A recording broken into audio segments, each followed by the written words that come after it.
In this episode, we'll be hearing more from Jeremy Lent, an author and speaker whose work investigates the underlying causes of our civilization's existential crisis and explores pathways toward a life-affirming future.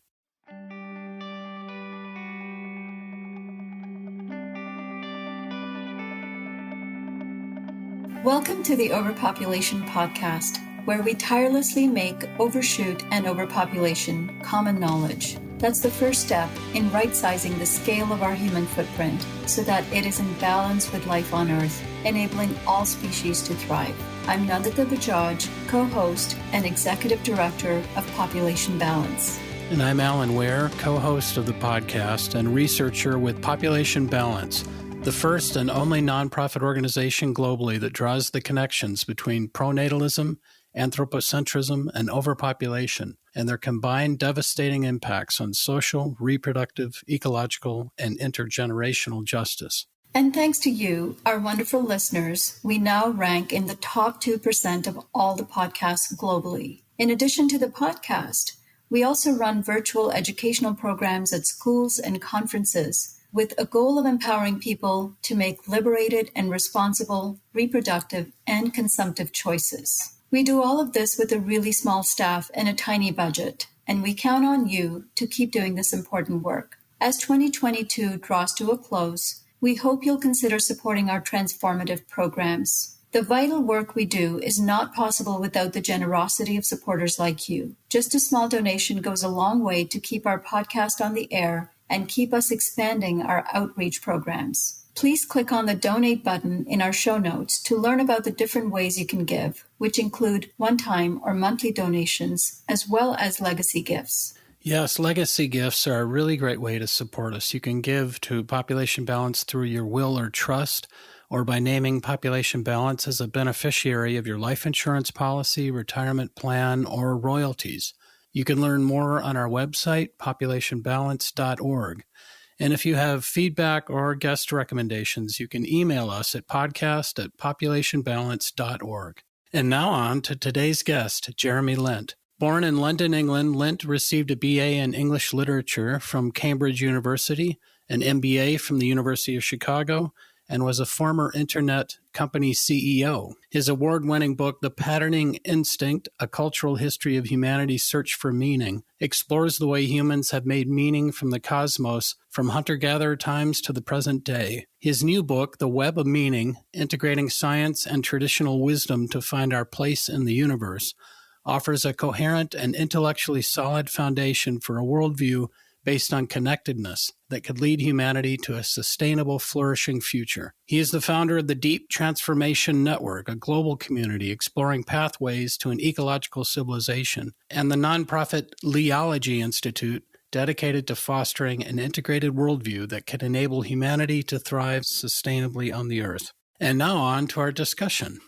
Hi, Jeremy. Welcome to our podcast. We've been following your incredible work for a number of years, and we're so excited to have you here.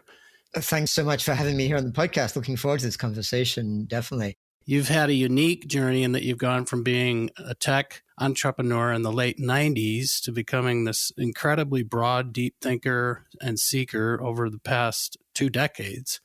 I read your book, The Patterning Instinct, a few years ago, and your most recent book, The Web of Meaning, not long after it came out last year. And we'd love to explore your personal journey that led you from being that business-oriented, focused person to this truly integrative thinker, writer, motivator a little bit later on in the interview. But we'll start with your latest book, The Web of Meaning, where you open the book by asking the reader to visualize a family gathering with an imagined relative called Uncle Bob, holding forth on what he thinks the real world is. And how would you describe the worldview of Uncle Bob?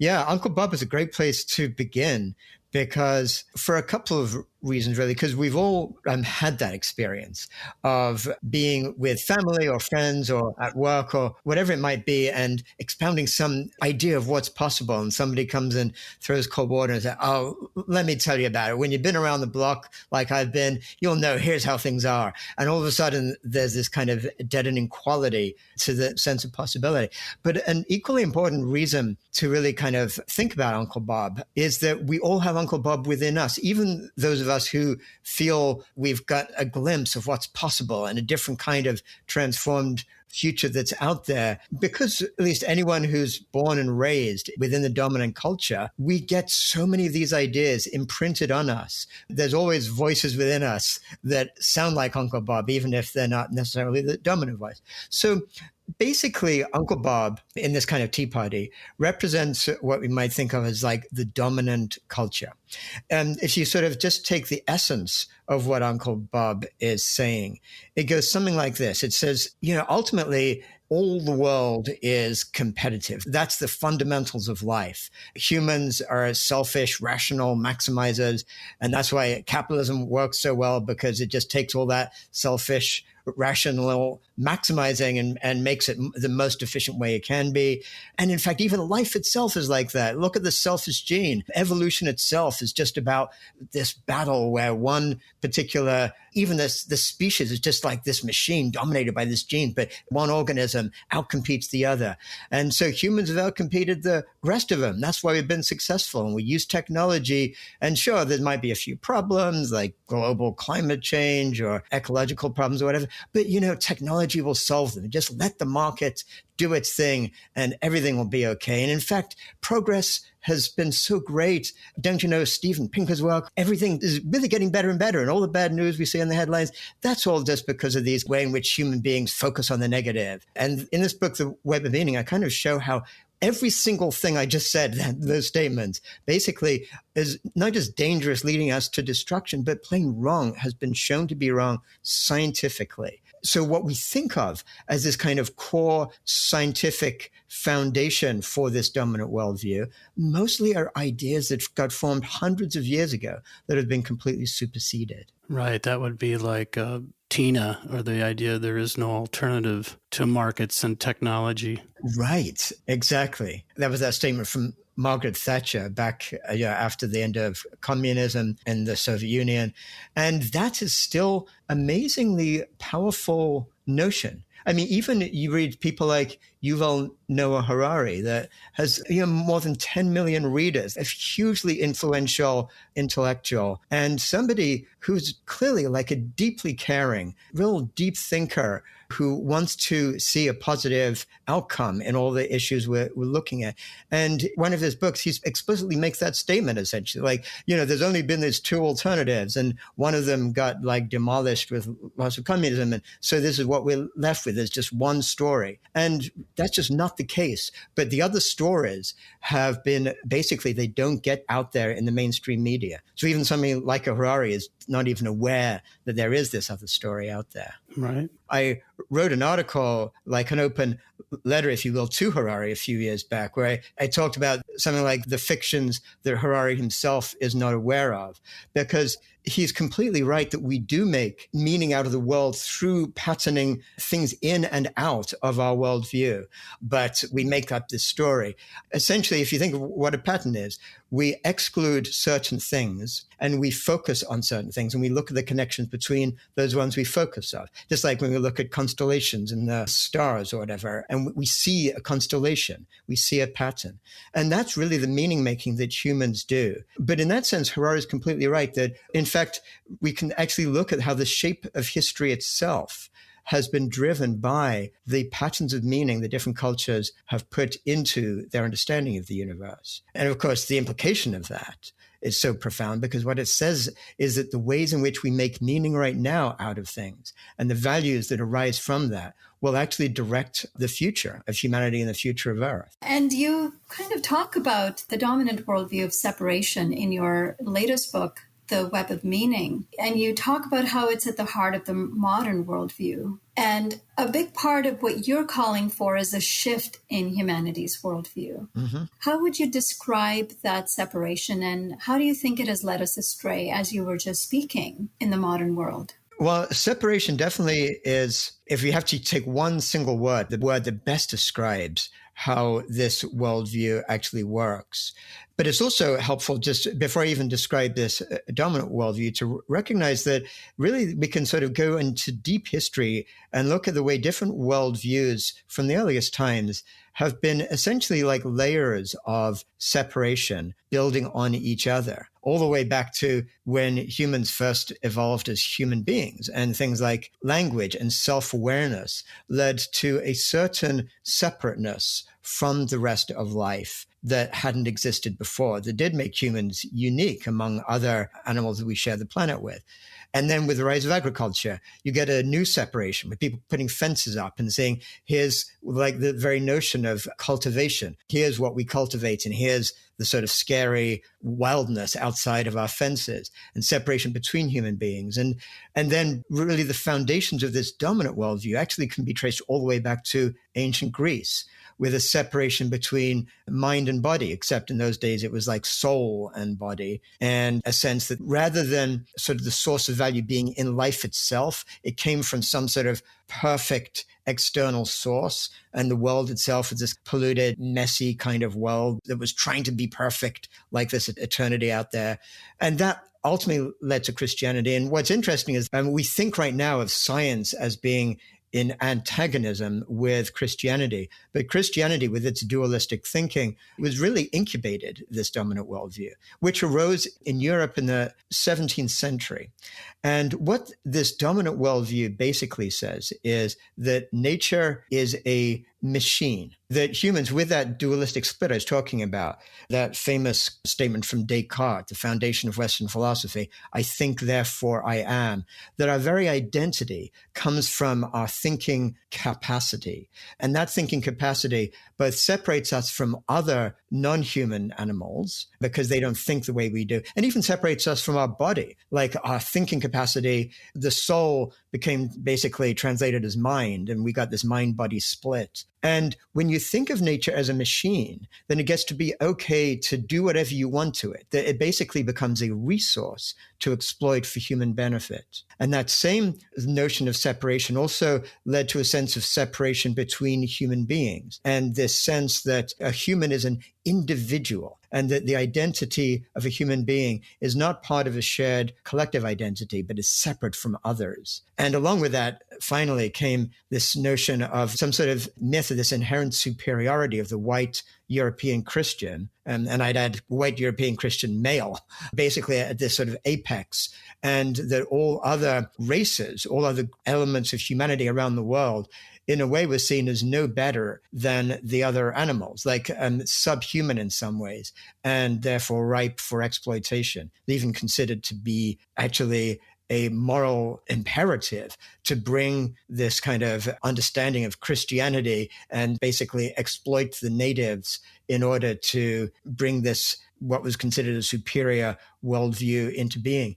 And that has been so successful, even though it just grew up in a few countries in Europe hundreds of years ago, because of the success of imperialism and colonialism in its exploitation. It's now considered by most people who are just raised in the dominant world, no matter where they live, to be, this is reality. This is the way the world is. And that can lead to, well, a reductionist science that sees everything in its parts, breaks them down into their parts. And that's been very powerful for us. And as you mentioned, we started doing that when we separated, these are cultivated crops from these are weeds, or right. We started separating our world into useful and non-useful. And modern science allowed us to reduce things much more to useful on our human terms. And I like how you mention in the book the difference between complicated and complex. The complicated would be a 747 airplane. You take it all apart. But if you take a frog, a giraffe, or anything else and take it apart, you cannot put it back together again. Yes, exactly. Or even a single cell. It seems like so simple, but even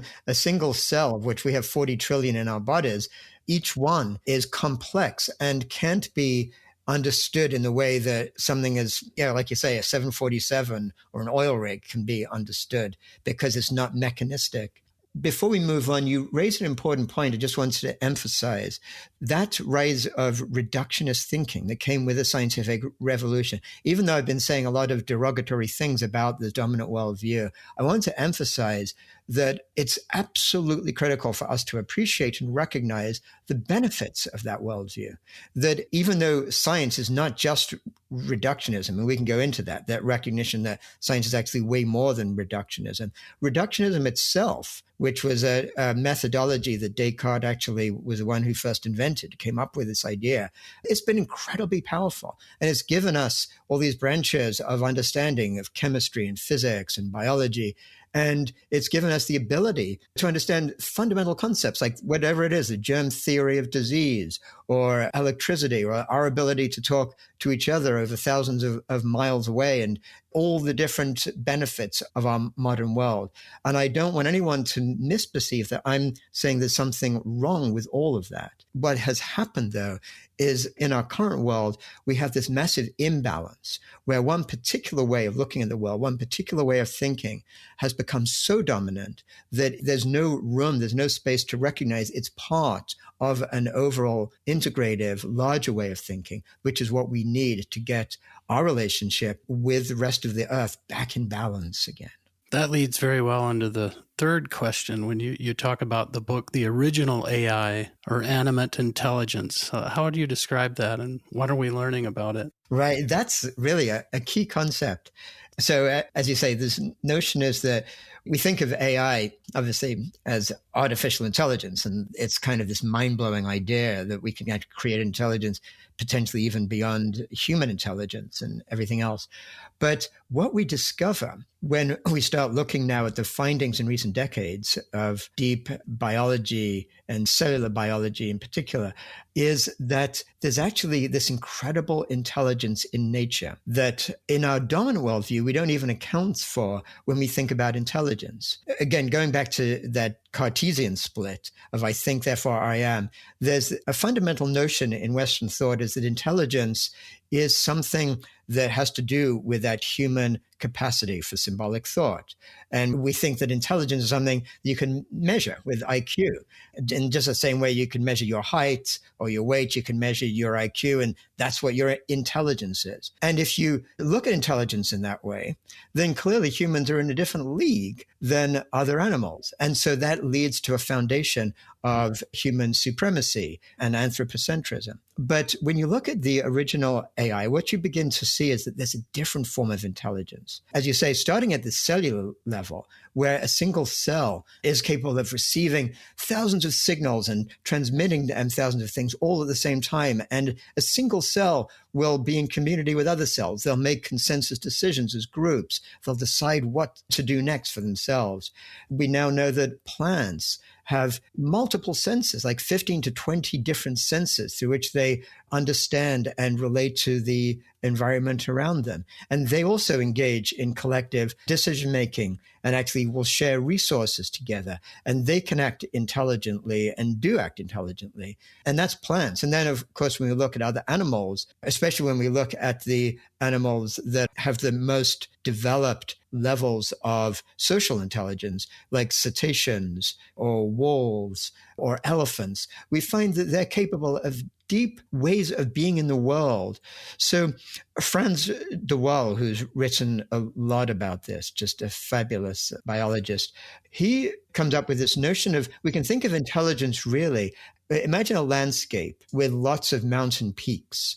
And every peak there is a particular peak of intelligence. So maybe elephants, for example, have a particular elephant kind of intelligence that allows them to maybe access levels of consciousness or senses of sadness or profundity that we humans can't even begin to conceive of. But just because we're humans, we think that we're the only ones, but we have a particular peak of intelligence. And it's not that that peak is necessarily even a higher peak than the others, but it's a particular kind of peak that allows that intelligence to become cumulative through culture. And it's only through cumulative intelligence happening over basically millennia that we've developed this ability, as we basically become enculturated from infants onwards, to share in this collective human intelligence that has allowed us to dominate the rest of the world in this incredibly profound way. So that's a more of a humble way of understanding without necessarily negating what is special and unique about human intelligence, but recognizing there are other unique qualities to all the other intelligences around us. And as we went from the initial early science view that animals can't feel, they can't feel suffering, they're machines of a most instinctual kind of mechanistic type of behavior, to what we've learned now about all kinds of animals' thoughts and feelings and intentionality. As you mentioned, even a cell has intrinsic intentionality. Right. To get energy from the environment, to survive, to reproduce. So we're not only learning about all of the thoughts and feelings, different personalities even of animals, whether it's orcas or dolphins or chimps. And so the differentiation of the individuals, and then cultures that we're learning about through different orcas, and where they almost speciate to an extent, where certain orcas that feed on certain fish don't end up mating, even though they physically could. They've kind of culturally spread apart by that point. That is very interesting. Yeah. And in terms of different personalities, as Wolleben talks in that great book about trees, even different trees will have different personalities. You can look at 3 different trees all in some area, and one tree basically always chooses to shed its leaves a little bit earlier before the winter comes, because it's a little more cautious. So when we recognize that, it also allows us to recognize this deep interconnectedness with ourselves, with all of life. Because as humans, we have this unique human conceptual consciousness that we've been looking at, and we also have animate intelligence and animate consciousness ourselves. And that's one of the key things to recognize. Like if we're talking to each other and all of a sudden you pick up a ball and throw it at me, in a second I might like put my hand up and catch it. It's not because I'm thinking I should catch this ball. It's like I've got my own animate intelligence, my own ability to just relate to the world in a way just like other animals do all around us. And once we begin to see that, we can actually apply internal practices to connect with our own animate intelligence and to honor it within us, and to recognize that what we are as human beings is this wonderful combination of that conceptual and animate intelligence, and allows us to then try to develop what I call an integrative intelligence, one that recognizes what all of us is as a human being, and that then through that animate intelligence allows us to connect more deeply with our shared connection with all of life on Earth. You know, the comparison that you've just made between our fascination with artificial intelligence as being superior to our own intelligence, it's something more brilliant. In a huge way, it's arrogant. What an arrogant way of thinking. Yes. That we are the benchmark from which everything else gets measured. Mm-hmm. The inferior intelligence of nature that we have yet to really begin exploring in a deep way. And then we have assigned the superior value to artificial intelligence because we think we've already reached the pinnacle of where we can be as human beings. Yes, we are quite unique in the way we have an ability to think and feel and philosophize. But wouldn't that uniqueness best be demonstrated through more humility and through a deeper connection with the root of our existence, which is all of nature? Yeah, I think that is such a great point. And yeah, to follow on from what you're saying, once again, this kind of line of thinking doesn't need to say there's something wrong, for example, with studying AI and with the amazing, mind-blowing miracle almost of like what's being developed in AI. But what is wrong is the arrogance that underlies so much of that, just the way you were describing. And what I offer when we think about technology is the idea of not for one moment trying to restrain or take or invalidate the potential of technology, but to look at the basis from which that technology is developed. Because right now, almost all of it is developed from the basis of conquering nature, from that same dominant worldview from the scientific revolution onwards, seeing it all like this kind of machine to be broken apart and do what we can for human benefit. But what I love to consider is if you started off with this question of what can we do for the service of life, with this recognition that we as humans are part of the rest of life, and we have a particular role to play on the earth because of this shared cultural, cumulative, conceptual intelligence that we have.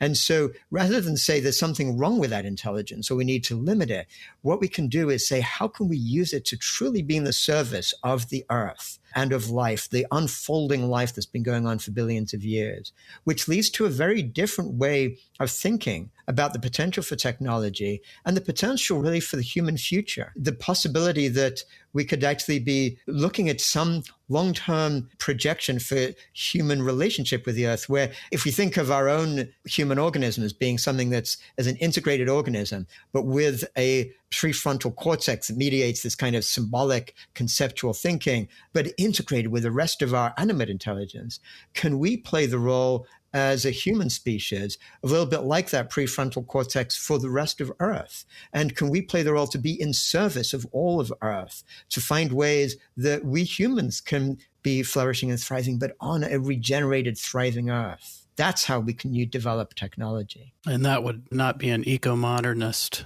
as you talk about in the book, the new conservationist view of we are the highest conceptual intelligence, therefore we have to manage the planet. But it's very much for our benefit, and it's still within the growth mindset, right? For primarily human benefit. Yes. Whereas you're talking about understanding, appreciating life as a whole and helping life on the planet thrive. Yes, that is completely right. It's almost like the inverse, if you will, of that eco-modernist mindset, which basically says we need to recognize that there's this primitive notion of nature, untrammeled, pure nature. That's never been like that since humans evolved. So we might as well accept that and just ask, how can basically nature earn its living as part of this kind of market society? And how can we make nature work for us as humans? So it like turns it around and say, how can we work for the benefit of life, of all of life? And that's not being against the benefit of humanity. And that's not saying anything negative about humans as a unique species, but saying, how can we find ways for us to flourish as part of, in a symbiotic way, a mutually beneficial symbiotic way with the rest of life on Earth? So it inverts it completely. And you're suggesting that it doesn't require us to go against our nature to embody that kind of a worldview, that it's part of our nature, like the animate intelligence, to be cooperative, much more in symbiosis with nature. And so it's not a sacrificial kind of an approach that we need to take to switch off our dominant brain that we're predisposed to think in a certain way. Of course, it'll require a little bit of effort, but that is more of our natural proclivity. That is completely right. And so then we need to recognize that this path of becoming sort of more integrative is really like a liberating path. It allows us to actually more fully experience what it is to be a human being in the way that we evolved. Because as humans, we evolved, as you just mentioned, to be super cooperative. In fact, it's what differentiates humans from other primates, in fact, is how we became so hyper cooperative. And millions of years ago, our pre-human hominid ancestors sort of found themselves in the changeable environment of the savannah. And what they discovered is that only those groups that really cooperated closely together could actually be more successful. And so over a few million years, we developed what are known as moral emotions, emotions like sort of shame or guilt or embarrassment or loving people who are generous and naturally having a deeply felt sense of fair play, being ready to even sometimes risk our lives to put something right that we see elsewhere around us. And rather than having to sort of rise above our selfish nature, using our minds to sort of overcome our selfish genes or whatever, is the way someone like Richard Dawkins talks about it, it's the opposite. It's actually what we need to do is simply to connect with our truly evolved human nature. And what has happened over in our dominant culture is that our culture conditions us from earliest years, as soon as infants begin to watch TV or just imbibe what the dominant culture says, it teaches them to actually suppress what is evolved within them and learn how to become more sort of successful in what is basically a pathological society. There's a biologist, Darsha Narvaez, who's written extensively about this. And she writes about this concept of what she calls the evolved nest, which is basically the natural ways in which humans, as we evolved, raise their infants and children, and shows that that evolved nest has been completely demolished by the ways in which children get raised in our society today. And so we need to recognize that actually what is possible is move towards more fully living who we are as human beings. And we can develop a culture and a society that allows us to feel that deep connection, and not just connection with other humans, but that deep connection with all of life. That is, again, another evolved part of being a human being. Yeah, and I love that you said it's more of a liberating path, because it's bringing us closer to our true nature. Liberation is felt when you're closer to the truth. And in this case, it's our truer nature to cooperate. But of course, you also say that natural systems have both cooperation and competition. It's just that cooperation as a whole has been downplayed relative to competition in our modern worldview. Why do you think competition has been given so much more importance as a cultural value? That's a great question. And to really fully answer it, we have to go all the way back to really the rise of agrarian civilizations thousands of years ago, which also came about with the rise of the patriarchy around that same period of time. And that's really where we see the first shift in the human experience, where ideas like competition or like hierarchy, private property, and the patriarchy, all those really are constellations of a different way of organizing society, leading to a different set of values. And you see that basically you have what's known as a ratcheting effect. Like if you think back to a process where for 95% of human history, we basically lived as nomadic bands of hunter-gatherers. And that's where cooperation was most important. But even then, in that earliest time, you'd have the occasional male who'd still have this more primal instinct shared with other primates of wanting to be the sort of big head honcho male. But the anthropologist and ethologist Christopher Boehm describes this best. What developed was sophisticated social technologies that groups would use to prevent those males from getting like too big for their britches. And they would do things like make fun of them or ridicule them, or even do things like what are known as arrow exchanges when they'd go hunting. So the person who was the best shooter wouldn't always be the one to bring back the best game, because the arrow that he gave to somebody else, whoever shot that arrow, it would be the arrow itself that would determine who brings it back rather than the shooter. So all these kind of complex ways to not let somebody get ahead of themselves. And if none of those worked, every now and then they'd have to sort of gang up on this person and either ostracize them entirely, and in most extreme sanction would just kill them if they wouldn't listen to anything else. That changed with the rise of agrarian culture and civilization, because suddenly you put up fences, somebody who's lucky and they get more wheat growing in their particular area, they can then begin to hire other people to be their bodyguards and stop other people from taking charge of them. And so over time, you get this sense of the value of possessions.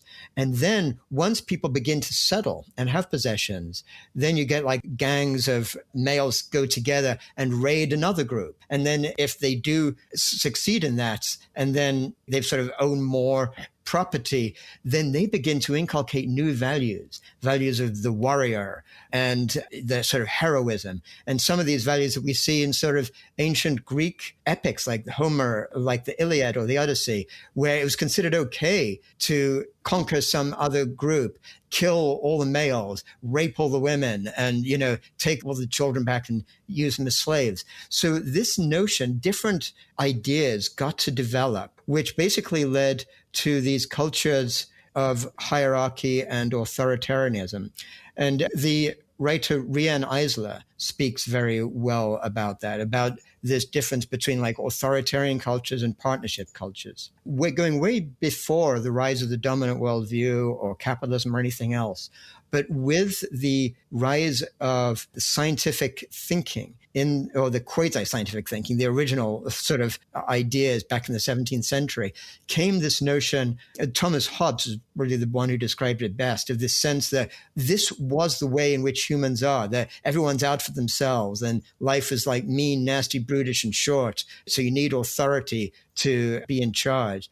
I mean, his view of the sort of primitive state of man, as he would think of it, was fundamentally wrong. And yet it's formed as the basis for then theories of capitalism and everything else. So what we see in each case is that the society that conquers, that gets to be the most successful by being the most extractive and exploitative, then gets to impose its values on those that it conquered. And then new generations arise in people who were conquered, with young people going, well, the way I'm going to get ahead is buy into those new values of this conquering group. And that's how this dominant worldview came. So we have to recognize these deep roots to it. So to shift it is not simple. We have to go to the deeper levels. But what is the positive potential about shifting it is the actual evolved way in which we as humans want to live our lives is that form of cooperation. And now in the modern world, we do have the potential to look at much larger sense of a planetary consciousness, of a shared consciousness among all human beings, and really begin to find an alternative way to be connected that can supersede this competitive myth, essentially. So you've been talking here about cooperation, competition between humans, amongst human groups. We've also talked on this program with people like Eileen Christ about the idea of human supremacy over the natural world. Right. Something deeply ingrained in our worldview and in our language. How has your study of Indigenous wisdom informed your thinking about how we can transition away from that human supremacist outlook? Yeah, thank you for asking that, because really that's this great source, this treasure for the human consciousness that is still there and has been maintained in spite of the depredations of the millennia and the last few hundred years. And the indigenous worldview, and even though in one sense you can say, well, how can you even talk about something, a collective, the indigenous worldview, because there's so many thousands at least of different indigenous worldviews all around the world, and some are more hunter-gatherer based and some are more pastoral based, et cetera, et cetera. But some indigenous scholars who have really looked at this have identified a shared collective deep values that you can look at Aboriginal cultures in Australia, you can look at African early cultures, you can look at cultures in North and South America, and you can find these shared ways of relating. And what is important is to recognize that even though, Nandita, you were saying before about how, it's only recently that we have come to recognize this kind of animate intelligence in nature. It's absolutely true of the dominant culture, but in the indigenous peoples around the world have always sensed this. They've always known this. And so they have always had the sense that every sentient being has a spirit of deep value within itself. And so even virtually all indigenous cultures engage in hunting and eating other non-human animals. They don't take that to become vegetarian, but what they do is they recognize the deep respect that they have for the spirit of those that they kill for their own sustenance. And in almost every indigenous culture, you see developed over time a way of relating to the sacredness of the rest of life in such a way that it leads to a truly sustainable way of being. Not the way that we use the word sustainable in the dominant worldview, is more like basically grab nature by the throat, rape nature, take everything you can from nature, and then try to keep nature just alive enough that we can keep that raping. And that's kind of the way that the dominant worldview talks about the word sustainable. I'm talking about a different kind of sustainable where it's more like symbiotic, where human activity can actually be for the good of the species around them rather than against their benefit. So I think there's tons for us to learn from that. And there's one particular indigenous scholar, Comanche social activist, her name is LaDonna Harris, who wrote a paper I think is really important. And again, this is in conjunction with Aboriginal scholars in Australia. This is a shared development, what they call the 4 R's of indigeneity: relationship, responsibility, reciprocity, and redistribution. The relationship is this sense of this kinship obligation with all of life, not just with people or your sisters or brothers or whatever. And then responsibility is this community obligation to nurture and care for those relations. And reciprocity is this sense of balancing what's giving and taking. And redistribution is a sense that every person might have particular skills or particular strengths, and they can redistribute that for all of the community around them. And one of the things that Donna Harris emphasizes, which I think is crucially important, is really a sense of identity coming from our community.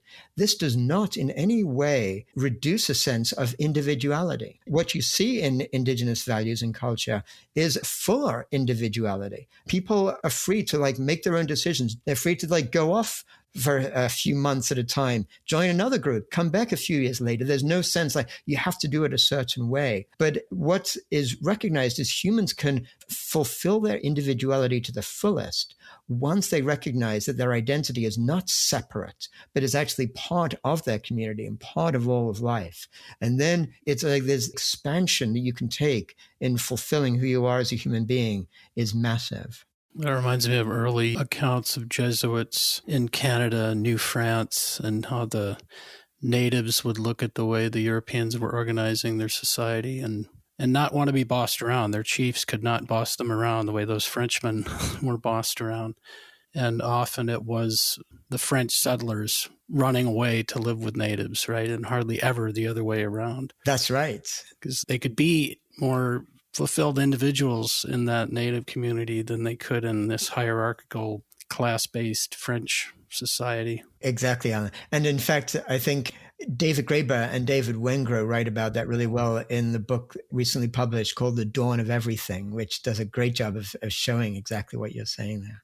I also think we have to be careful not to sort of idealize or romanticize certain elements of the past or other cultures that are not part of this dominant culture. So, for example, I could see people listening to this conversation who might have some knowledge of some of this deep history, who might say, yes, but there's also this fact that as humans left Africa and moved into different continents, even as nomadic hunter-gatherers, that led to massive megafauna extinctions in each continent. And these are important things to look at as we try to get a full picture. And so to me, the path to go forward is not to try to glorify something in the past and say we need to go back to there. The path for future flourishing is not just to all find some way to depopulate the earth so we can just become hunter-gatherers again, but to look at the rich and incredible wisdom that evolved over those thousands, even millions of years, even before we became modern evolved humans, but this deep wisdom, and to look at how we can work that in the modern world. And similarly, when you look at this issue of indigenous people causing these massive extinctions, that's true. And over thousands of years, in every case, they've developed ways of actually making their culture such that they would see the sacredness of life around them and develop practices that led to that true symbiotic sustainability. So I think that what we can learn from what indigenous cultures learned over those millennia is that we can shift our own culture, and so that we can find ways to basically see the sacredness in life around us. And we can take the core principles of what those cultures have and apply them in ways that actually can work going forward in our highly developed, highly technological, globalized society today. And yeah, as you mentioned, having a synthesis of worldviews that takes the best of the indigenous ideas of relationship, responsibility, connection, kind of limits often passed down by elders through beliefs and rituals, probably based on hard-won experience of that particular tribe when they exceeded limits. Exactly. And they codified the lessons in those limits and rituals and stories and teachings. If we could synthesize that with the best of Western science, what we've learned about ecology, which is only hardly 100 years old, that we've really been looking systematically at nature in a deep way. So you term this the symbiocene, right, is the way to go. Yes. Yeah, right. Exactly. That is a beautiful notion, the symbiocene. Like essentially, if we all recognize we're in the Anthropocene now, this period of human domination of the earth, which is inherently unstable and destructive. And the potential with that shift in consciousness, it's a term that Glenn Albrecht, deep thinker in Australia, evolutionary philosopher, came up with, the symbiocene. You could imagine a period going on for way longer than thousands of years, untold, indefinite period of humans actually learning how to be in a full, deep symbiotic relationship with all of life. That's the possibility that is open to us if we can make it past this bottleneck we're in right now of this period that is so horrifying, of these mass extinctions and this potential for a total collapse of civilization itself, which is where we could be headed if we don't actually make some of these deep shifts that are needed fairly soon. But that's the hope, the potential that's available to us. So, Jeremy, you've written two very big idea books, The Patterning Instinct and The Web of Meaning, and you've spoken a bit about both of them. And both of the books required you to spend years integrating research from all kinds of fields, like neuroscience, history, anthropology, religious traditions, and also Indigenous wisdom, which you've been talking about just now. What's spurred you to undertake such an ambitious, lengthy project? Yeah, thanks. Yeah. Well, this was basically sort of deep transformations in my own life that led to that. And in simple terms, really, the first half of my life was spent essentially living as an Uncle Bob, if you will. We talked about Uncle Bob at the beginning. And it's not that I necessarily believed in Uncle Bob's values. As a student, originally, I grew up in England. When I was a student at Cambridge, I was excited by ideas around anarchism. And at the time, I wanted to be a hippie like I saw in Woodstock. And so I had this different kind of feeling as a young person, but I actually came to the United States kind of looking for Woodstock, if you will, and ended up sort of getting diverted for half of my life being with somebody who I raised a family with, and she passed away some years back. But with her, I ended up getting an MBA and ended up starting an internet company and took it public. And so I was living the Uncle Bob dream, if you will. But then actually things collapsed around me. My first wife became sick, and I left the company to look after her. The company was too young, and it became part of the internet crash, the dot-com casualties from that first internet boom back in the late 1990s. But for me, I spent years with everything crashing around me. And even my wife began to suffer cognitive decline. So even that relationship sort of got lost, even though I spent years looking after her. And I was determined that whatever I did with the rest of my life was going to be truly meaningful. But my question was, what is meaning? And I didn't want to take somebody else's word for it. So I started this kind of search for myself. And it was like this cognitive search. These ideas that we have in our dominant world, like soul or human consciousness, where did these come from? These questions everyone asks, like, is there a God? And what does that mean? And all those things. And that led me to looking at the way different cultures made sense of the world. And as I started to go through this path, I was kind of looking for the book that I ended up writing that would sort of map it all out for me. So I was trying to sort of put these jigsaw puzzle together. And I realized there was maybe a benefit I could offer others in actually taking all my own exploration and turning it into a book. And that also led me to really writing The Web of Meaning too. Both of those books were part of the same search that took really 10, 15 years of not just cognitive research, but embodied research, if you will, in the sense that I discovered things like meditation and traditional Chinese energy practices like Qigong or Tai Chi. So when I was writing about animate consciousness, it wasn't just an intellectual idea, but I was actually learning myself to be in touch with that part of my own being that I hadn't even realized existed until those more recent years. So really what you see in both of those books, The Patterning Instinct and The Web of Meaning, are the results of my own deep inner journey that took place over a big chunk of my life. And I think you mentioned somewhere that as times get more difficult for a lot of people, they'll have failed kind of narratives that might lead them on a journey similar to something like what you went on, that kind of journey. And we already see some young people, the quiet quitting, the great resignation. Right. I think they call it lying down in China, where some young people are just saying, I refuse to get on this materialistic status kind of ladder. Do you think in the coming years we'll see more people searching for new meanings? Yeah, great point. Great question, Alan. And I do. And, we can look at that sense of that meltdown. Like for me, it was like a personal meltdown that sort of happened. And the opportunity came, if you think of the very notion of a meltdown, it's like the previous structure melted and allowed a new form to actually emerge, a little bit like you see in a chrysalis where a butterfly can emerge from this kind of what just looks like this gooey mess. Similarly, the potential is not just for people. I wouldn't want anybody to go through that kind of crisis or meltdown, but it obviously happens in almost all of our lives at some point where we go through these places of deep questioning.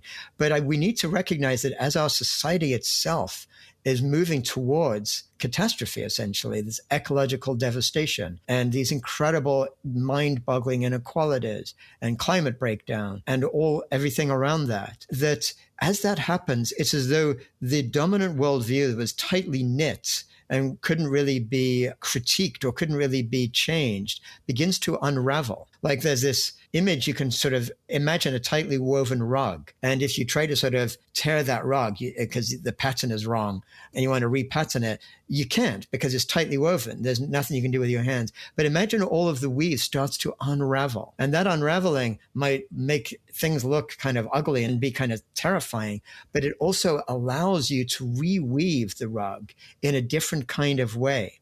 And that, I think, is the challenge and the opportunity that we have in this generation ahead right now, that as things unravel, it is terrifying. And again, I don't for an instant want that. And I don't encourage the unraveling to take place. It's what is happening as a result of these deep inherent incompatibility of our dominant worldview with the way the world is.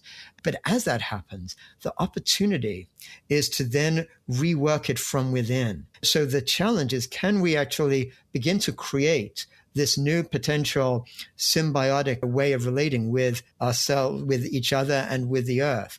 Can we actually begin to build an ecological civilization from within the kind of relics of this dying civilization that we're in right now? That's the potential. And I don't know if it'll happen. None of us know. But what we do know is that we are entering into this period right now of massive transformation.